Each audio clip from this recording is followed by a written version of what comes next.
Hello Aries, Sun, Moon Rising, and Venus Signs. Kamusta kayo? Sana po ay nasa mabuti kayong kalagayan. Welcome back po sa Star Tarot at kung bago kayo rito, welcome din po kayo. Please subscribe, like, share my videos, and leave me a comment po kung naka-resonate po kayo. Thank you. Aries, so pasensya na po, ganito po uli ang ating way of pagpipili ng cards po kasi hindi pa rin ako magaling. But anyways, as I've said, the intentions po is being set during meditation upon these cards po. No? Kaya yung intention is still the same na we are getting the guidance para sa inyo for today. So, yung first card ninyo is Nine of Pentacles, which is really good.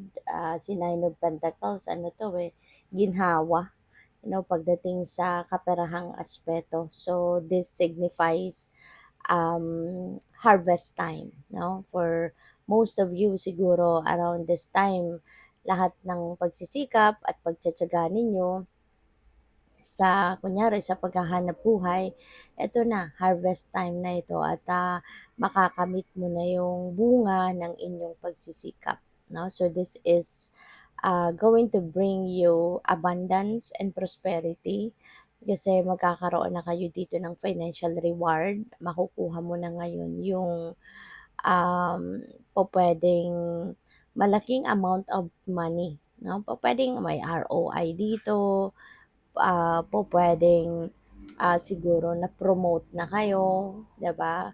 At, siyempre kapag na-promote ka mas lalaki ang pera mo kasi mas tataas ang suweldo mo, mas, lalaki yung, makukuha mong amount of money 'no. So pupuwedeng may gano'ng ganap ang iba sa inyo at this time. So and even the luxury, Aries, pupuwedeng yung luxury na matagal niyo ng gusto rin na ma-experience, you may be able to experience that at this time as well. So we have the Two of Wands. See, Two of Wands, this is decision making, no?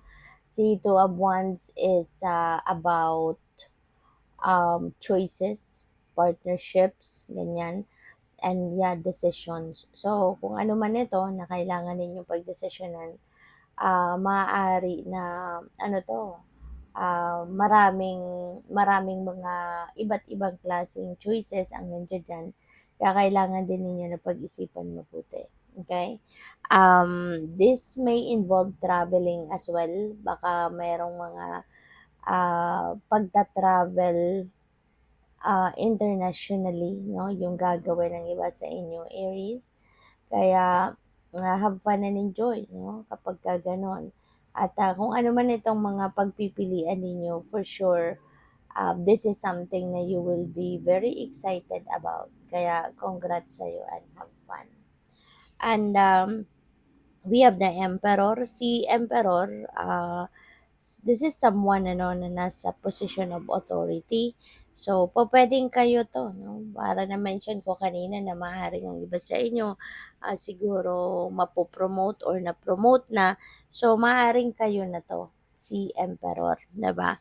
Maaaring nasa position na kayo of authority, maaaring nasa mataas na posisyon na kayo sa inyong trabaho, ganyan, and nakapag-establish na, no? Si Emperor nandiyan na sa position of authority, mataas na yung posisyon sa trabaho, malaki na yung sweldo, meron ng power, 'di ba? May authority na siya. Kaya po pwede, no, na talagang successful na siya pagdating sa kaperahang aspeto. Maaring marami na siyang ipon, malaki na sweldo niya kaya maaring nagkaroon na siya ng maraming ipon, nagkaroon na ng maraming pera, ganyan, no? Kaya good luck din sa iyo. Pwede rin ang iba sa inyo dito is going to establish ngayon um, your finances, no? Baka ngayon, since maraming pera dadating kasi meron nga kayong abundance and prosperity.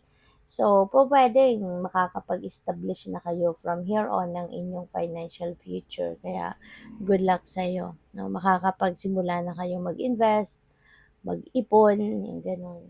So, we have the Two of Swords. Ayan. So, Aries, si Two of Swords, decision making din ito. Katulad ni Two of Wands. So, talagang siguro ang tawag dito, nahaharap kayo sa mga importanteng desisyon, and that could be related to different kinds of opportunities or related sa pera.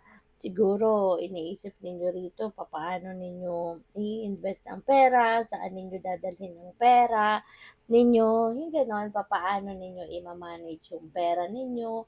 Kasi nga maaaring marami, 'di ba, ang dadating na kaperahan sa inyo at this time because of the harvest time na Nine of Pentacles, 'di ba? Kaya po pwede na yun ang mga iisipan ninyo. And with the Two of Swords kasi, ano 'to, yung parang ayaw niyo munang magdesisyon. Pupuwedeng you don't want to make a decision yet, kasi maaaring hindi ka sigurado. Maaaring you are not sure, 'di ba, sa ngayon kung papaano mo ima-manage yung inyong mga kaperahan, kung yun nga ang pinag-iisipan ninyo or kung ibang bagay man, parang siguro hindi pa kayo handa, no, to make a decision, or po pwedeng hindi pa kayo handa, or maaring hindi pa ninyo gustong anuhin ito, hindi pa ninyo ito gustong asikasuhin, no, na ano na 'to, na sitwasyon na ito. Parang ayaw niyo munang tignan, ayaw niyo munang aksiyunan, yung gano'n. Kaya po puwedeng gano'n din ang pakiramdam ng iba sa inyo rito. So, we have the Fool. You are definitely going to start something new. Meron kayong sisimulang bagong ganap sa buhay at, kung ano man ito na gagawin ninyo or sisimulan ninyo, this is something na totally new for you. As in, bagong-bago ito sa inyo. 'Di ba? Maaaring ngayon nyo lang ito gagawin or ngayon nyo lang ito mai-encounter. Pero despite that, excited ka. May excitement, no, on your side na gawin ang bagay na to. So, kung ano man yan, pwedeng related ka yan sa love life ninyo, o puwedeng pamilya, o puwedeng business 'yan, trabaho, mga ganyan, 'no? But this is definitely new for you at handa kayong i-navigate, 'no, yung bagong ganap na 'to sa buhay ninyo. So, we have Five of Pentacles. Si Five of Pentacles, ano ito, um, pupuwedeng may difficulty pagdating sa pera, pupuwedeng pupuwedeng may difficulty pagdating sa pera, pupuwedeng merong, mga financial obligations kasi na kailangan mong bayaran, maaaring kailangan mo dito ng maaaring kailangan mo dito ng, anong tawag dito, kailangan mong, bayaran, maaaring may mga financial losses din na nagkaroon kayo for whatever reason. Kung kunyari may business kayo, siguro may mga losses, 'no, kayo diyan, and or other things pa na kailangan ninyong tugunan sa ngayon, ano. Pero pupuwedeng hindi kayo masyadong ready para diyan sa kaperahang 'yan. Pero 'wag kayong mag-alala, 'no, 'wag kayong malungkot, 'wag kayong mamroblema kasi 'di ba meron kayong Nine of Pentacles, 'no, so may perang dadating, 'di ba? Kaya kapag may mga pagkakataong ganyan, ano, na parang may may scarcity, 'di ba, 'wag niyo nang tambayan yung sitwasyon na yon na pinoproblema ninyo yung scarcity kasi alam niyo na merong scarcity, 'di ba? So, as much as possible, 'wag niyo nang isipin yung problema talaga. Bagkus, always project positivity. Still, think positive pa rin kayo. positive mindset pa rin dapat ang gagawin ninyo, 'di ba? Para nang sa gano'n, maano kayo, makapag-attract kayo ng mas positibong sitwasyon, 'di ba? Kasi when you are projecting positive energy, siyempre positive din ang mga pangyayaring i-a-attract ninyo. Okay? Kaya kahit may mga problemang ganito, 'wag ninyong isipin 'no, na kulang ako ng ganito, kailangan ko ng ganito, mga gano'n ang iisipin ninyo. 'Wag na, isipin niyo na kung papaano ninyo mahahanap yung solusyon and makikita ninyo 'no, na solutions will come. Okay? Hindi man instant pero at least 'di ba makakahanap kayo, makakapag-isip kayo ng paraan. So good luck. Thank you for watching. Love and light. Namaste.